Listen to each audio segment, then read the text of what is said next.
Hello everyone, I'm Greg Funderburg and I'll be your host on this magical journey in partnership with ArtsBuild called Imagine. Through Imagine, we will introduce you to the arts through performances and exhibits through a whole bunch of cool local arts organizations right here in Chattanooga and Hamilton County. In each of these videos, you will get an opportunity to see inside and behind the scenes at all of these wonderful arts organizations, from visual arts, music, dance, theater, and more, so you can experience them like never before. Today, we'll be exploring the Sculpture Fields, founded in 2016. The mission of Sculpture Fields at Montague Park is to create and maintain a sculpture park in Chattanooga, Tennessee, of the highest quality, international scope, and of lasting value and benefit to the city and the region. So come along with us as we experience the arts here in our community.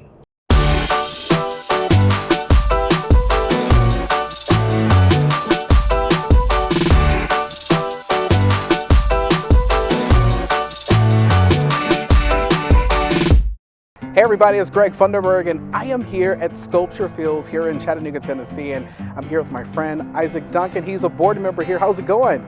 I'm doing great, thank you. So good to be talking with you. So start by telling me a little bit about the history of this park. It was originally in 1911 given by Mary Thayer Montague as a gift to the city. It was 49 acres of pristine property.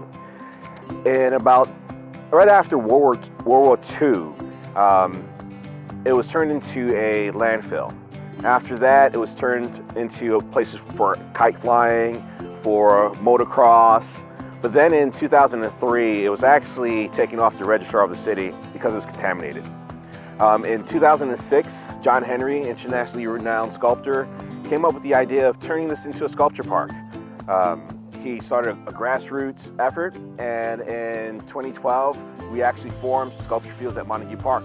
And in 2016, we opened up. It's a real example of how a small idea with a group of people that are dedicated can really make a change and add to the landscape and to the city. To know that there's a mark here for everyone to come in, look at, relax, enjoy, and get information about art that they would never seen before. I love the open space. Being able to go up to the pieces, touch it, feel the different textures, really investigate how the pieces are made. That's something I think that really lends to children of all ages. You know, they can come out, feel free, don't feel like they're in a box. That was one of the reasons why Sculpture Field was created, so that it's an outdoor museum. So you can come out, enjoy, walk around, see what it looks like to be underneath the piece or look over a piece, and really touch and feel what it feels like. So Isaac, tell us about the several different types of artwork here. So here at Sculpture Fields, you'll find casting. Casting is a process of taking material, pouring it into a empty mold, and then after that, letting that solidify and becoming itself. So for example, think of ice cubes and all the old ice cube trays. I know a lot of people probably won't even remember those, but taking water, pouring it into the cube tray, letting it solidify, and then popping them out. So that's the process of casting. In this park, we have not only casting, but we also have fabrication. When it comes to the fabrication process, what does that process really entail? So it entails getting industrial material, taking it, drawing on it, cutting it with a torch. After cutting your pieces, then taking a welder and welding it. So which is an electrical process of taking metal, running current through it, and as you put metal into it, it actually melts and then fuses the pieces together. Every piece has a meaning. Every piece might not look like it has a meaning, but every piece has a meaning. When you talk about the meaning for all of us coming out to the park, how do we know the meaning of a particular piece? So there's always two meanings for a piece. One is the artist's intent. Two is the viewer's interpretation, okay? So for the artist's intent, that's where you have to do a little bit of history. So you find a name plaque that's usually somewhere on the land that tells you the name of the piece and who the artist is, and then you look them up. These days you can just get on the phone and Google the artist.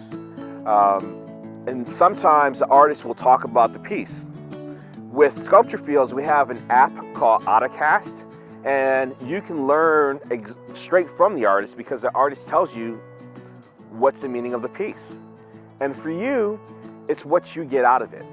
How do you feel when you walk up to the piece that's 70 feet high and you're underneath? You know, how does it look from 200 feet out or when you're right underneath it? How does it feel? Is it rough? Is it smooth? What are the colors that the piece have, and how do they react to you? What does that do? So you have your own interpretations, and we want you to gather those thoughts, because art is here for people to think and to remind them that human beings, just like you, are able to create something like this in front of you. You should be able to do the same thing. So let's go take a look at some of them. Great, let's do that. So Isaac, tell us about this piece. So Anchors was created by Peter Lundberg, Okay.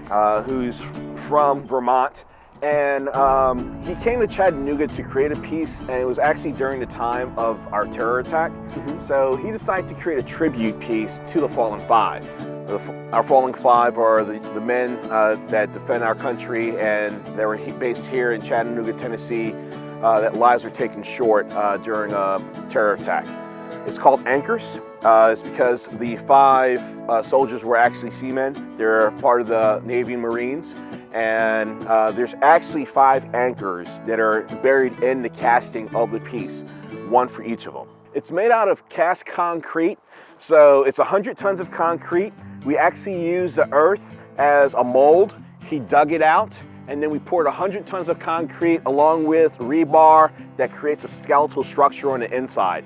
And you can tell that it's nice and smooth on one side, and then when you get to the bottom and around the back, it gets more texturous, because this side he put plastic on to separate the dirt from the concrete. So that's why you have this nice stone carved texture. It cured for about 3.5 weeks in the earth.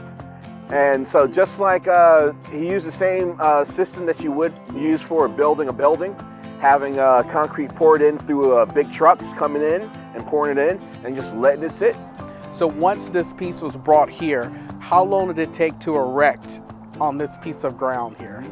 Well, being that it was laid out on the ground, it actually took a few hours. We had to rent a 300-ton crane. Really? The largest one in East Tennessee had to come here to lift this piece up. When I look at this piece here, it looks like it's not that heavy, but you have to bring in that huge crane. How much does this weigh? Again, with 100 tons of concrete, minimum 100 tons. Wow, this is massive. So you can literally come up and touch. What about this right here? Is this part of the plastic? Yeah, so this is part of the plastic, and we asked Peter, would you like us to go and take the plastic off? And he says no. It's like, my pieces are about time, and let it change. Just like with the dirt that's up there. This will change as time happens. Wind hits it, water hits it, and he wants it to change. Just like steel. Steel turns to a rust, and bronze turns to a green. It's that test of time, that record of time that's on the actual object that makes it precious. So he wants that to happen. When families come here and they get a chance to feel this and get to see this up close and personal, what did he really want people to take away from this piece of art? He wants them to remember our Fallen Five, one. If you look at this piece, it's a huge piece. When I look at it, it reminds me of a sentinel, okay? Sentinels are guards that stand in the front of the fortress, of towns. Our armed services are our sentinels. So seeing this piece being tall, it's a welcome to those that are friendly, and it's a warning to those who are not. And he wants people just to remember the dedication of each of our service members. So what else are we going to see today? We're going to see a sculpture named Cinderella by John Clement. Sounds good. Let's go, my friend.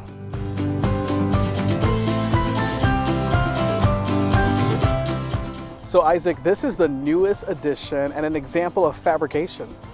This is our newest edition. The piece is called Cinderella, and it was by John Clement, who's based out of New York. And for him, that piece was an emotional piece. He stopped working in metal for about 10 years because he had to move out of his studio. And when he finally came to have a new studio, a larger studio, he created Cinderella. And it was, for some people, they think of Cinderella as this tale of going from ugly to beautiful. But for him, it was just the idea of change. You know, he changed from not having to now having. Wow. So when it comes to something like this, what is this made out of? It's made out of steel. And this Really? It doesn't feel like it. Yeah, it's made out of steel. It's a steel pipe tubing that's usually used for industry. And John's idea is, with the whole idea of change, is artists, especially sculptors, metal sculptors, we take objects that are made from industry. We manipulate them, we change them to create something else. When you talk about making something else, so if this is steel, how did he make this what it is? It started out as long pieces of tubes, and then he put it into a roller. And it's a big machine that takes the steel and take it from straight, and then twists it to create a circle or a spiral. And how long does that take? Depends on how many times and how many pieces he uses. So every artist is different. This maybe took him about a month or so to do. Depends on if he has the equipment and the materials right there, or if he has to order it, or he has to go somewhere else to help have it bent. I know every piece of artwork tells a story. For you, when you look at this, what do you think it's saying? For me, I see it as delicate but strong. The piece has a lot of linear qualities, a lot of line, circular pieces, curved, which is usually thin. But then it has a presence when you walk up to it, when you feel it, even when you bang on it a little bit, you can tell that it's material that's going to stay here for a long time. Wow. You know, for people who want to come visit the park, how can they make that happen? They can come here actually multiple ways. One, they can drive here. The address is 1800 Polk Street. The other way is you can go virtually. We have an app called AutoCast, and if you get the AutoCast app, which is free, you can actually touch where Sculpture Field is. It'll pull up all the pieces, and it actually has a picture and a playback of the piece by the artist. So the artist tells you about the piece. So you can do it virtually from anywhere.